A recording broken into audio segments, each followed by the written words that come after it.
am făcut. Și am făcut. Trebuie să mă așteptăm cu o lună. Nu se facă mai cum ca lumea să mă desfășoară. Deci nu știu la mult, să mă duc la perfecție. Și asta în fiecare zi.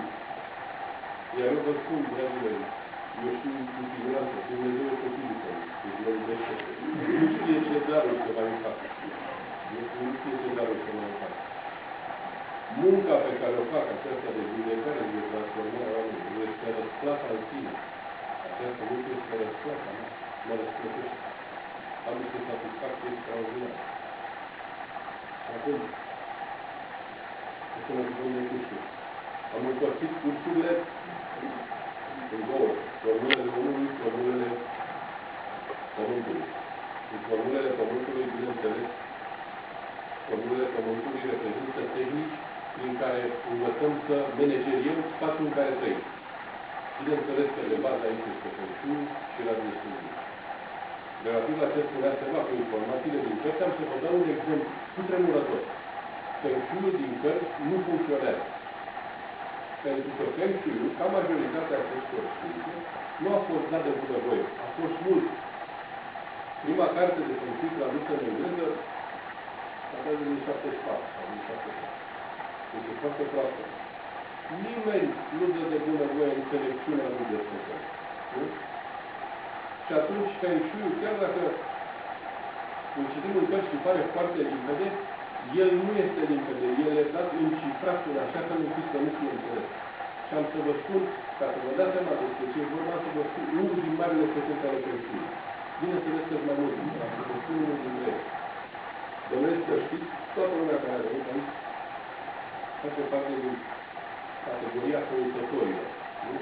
Cei care doresc să fie mai bine, să știe mai bine, să evolueze. Cam așa e și lumea spirituală. Să știți că nu-ți mai diferență între lumea subtilă și ce facem noi aici pe pământ. Adică și acolo sunt oameni sau entități, acolo entități care vor să progreseze mai repede și entități mai leneșe. Așa și la noi. Sunt entități care vor să învețe, să le fie mai bine, și entități care nu. Sau mai cu mine. Deci, cu siguranță că ați auzit de teoria celor 5 elemente. Tao spune că cei 3 luminați, cei 3 senin, așa e numesc Tao, au generat Tai Chi-ul, simbolul acela Yin-Yang, care de fapt se numește Tai Chi. De acolo au pornit cele 5 elemente, după care cele 10.000 de lucruri, adică toată creația în limba lor. Cele 5 elemente sunt următoarele. Focul, care generează pământul, care generează metalul, care generează energia apei, a lăcului, a focului și în sensul ăsta avem un ciclu de creație. În cărți scrie așa: lemnul aparține punctului cardinal est. Punctului cardinal est îi aparține sănătatea și familia.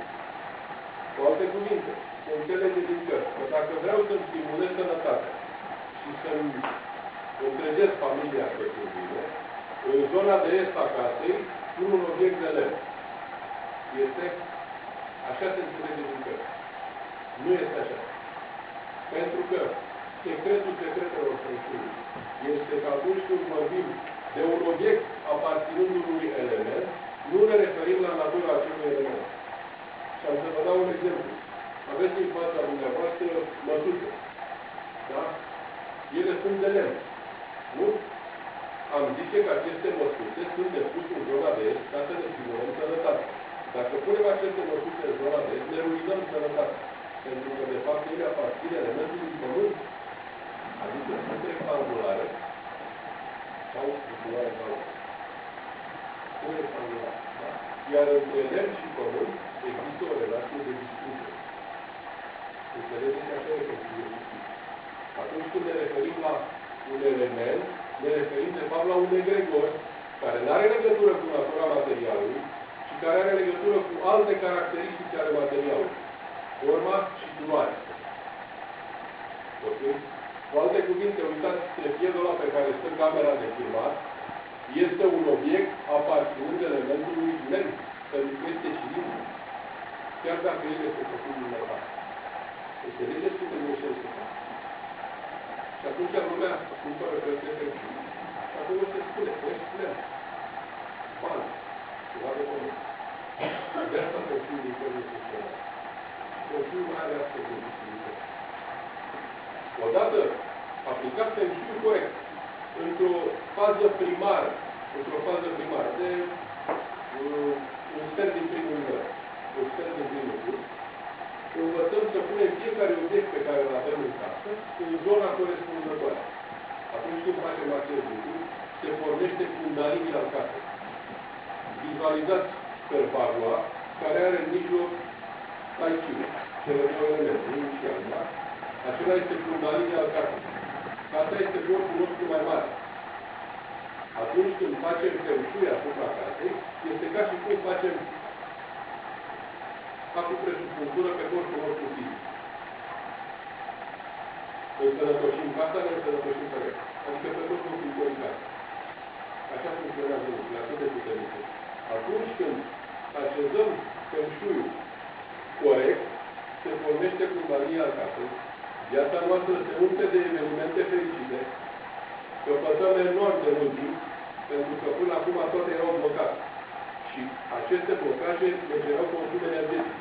Telefoane ale văzut cu mașina, oricum să reparăm lucrurile, să deblocăm. Da? Odată de blocările făcute, avem foarte mult timp, Kundalini al casei se învârte, vortexul se pornește și toate domeniile, cele 8 domenii pe care taoiștii au considerat că trebuie să le aibă viața împlinită a unui om, se nume de energie. Care se sănătate și familia, dragul și căsătoria, banii, cariera, mentorii, educația, toate cele care sunt în viața. Pentru că este un lucru foarte puternic, foarte subtil și primit în vest, fără norme de învățare, fără norme de aplicare. E ca și cum s-a dat legea, fără norme de aplicare. Și toată lumea încearcă să-l aplice cumva. Așa funcționează lucrurile.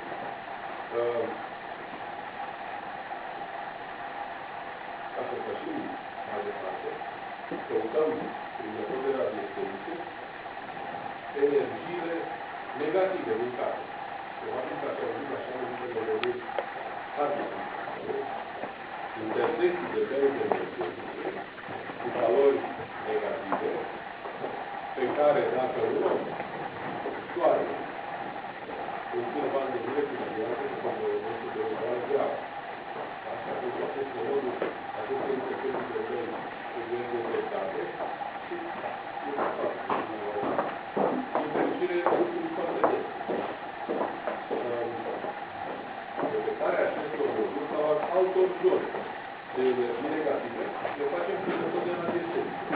Cu asta, sau, în premieră în România, am adus un instrument care se numește antena laser. Ocazia cu care România sunt așa țară de lume care are acest instrument. Probabil că știți că sunt invenții care sunt păstrate. Da? Există motorul cu apă de lucruri, dar este un privat. Din această categorie a invențiilor extraordinare, dar ținute așa, pe o parte de restul lumii, face parte și această antenă, inventată de un fizician austriac și care măsoară fără greșeală diversele forme de energie.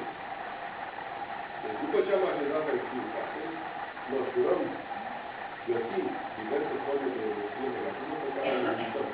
Câștigăm enorm de mult în sănătate. Enorm de mult câștigăm în sănătate. Am structurat studiul radiestetiei pe 3 nivele în jurul instrumentelor principale de studiu radiestetic. Și anume, la nivelul 1 studiem pendulul și pendulul studiem pe un astfel de registru care are, și organele omului, unde de acupunctură, dar are și 200 de raportoare, pe care studiem pendulul și cu ajutorul cărora descoperim foarte multe despre viața noastră. Nivelul de radiestetist avansat presupune studierea asta. Fără că distansat. Eu nu știu de ce.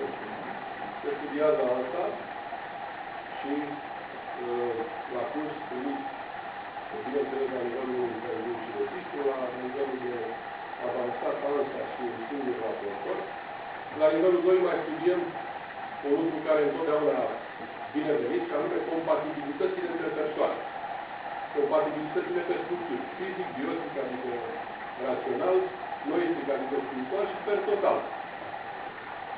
Bine ar fi înainte de căsătorie, înainte de logodnă, să facem un studiu al compatibilităților. Să vedem ce va urma. Prin acest studiu se vede cât se potrivesc persoanele respective, cum o vede el pe ea, cum îl vede ea pe el și cum se poate schimba părerea lor. În general,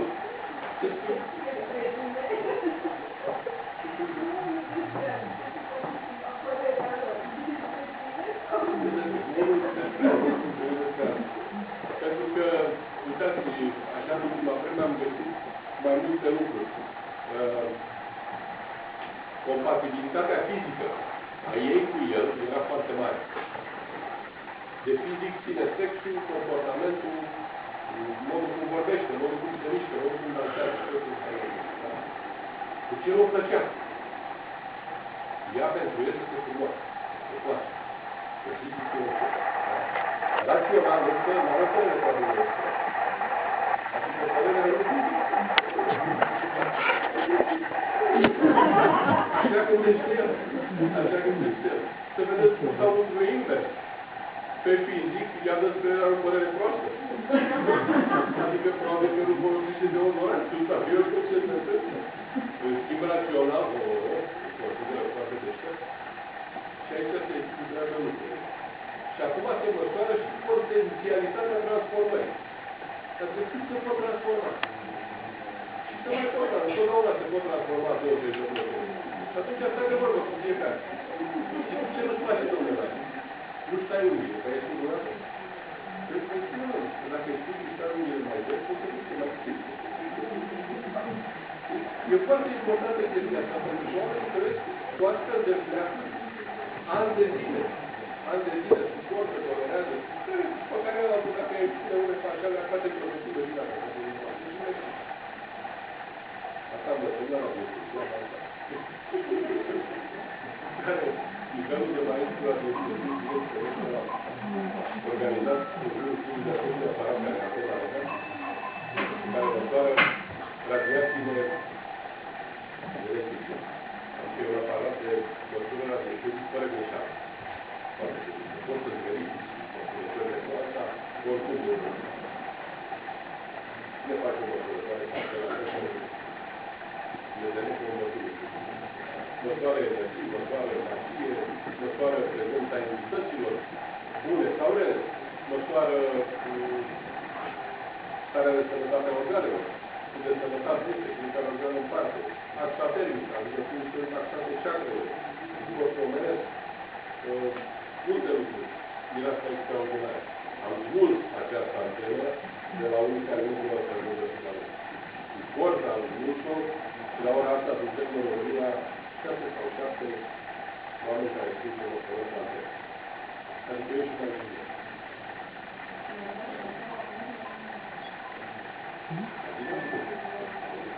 Vedeți că pentru mine sunt două variante. Da, da. Sunt două variante. La noi puteți să primiți peștele sau puteți să primiți unul.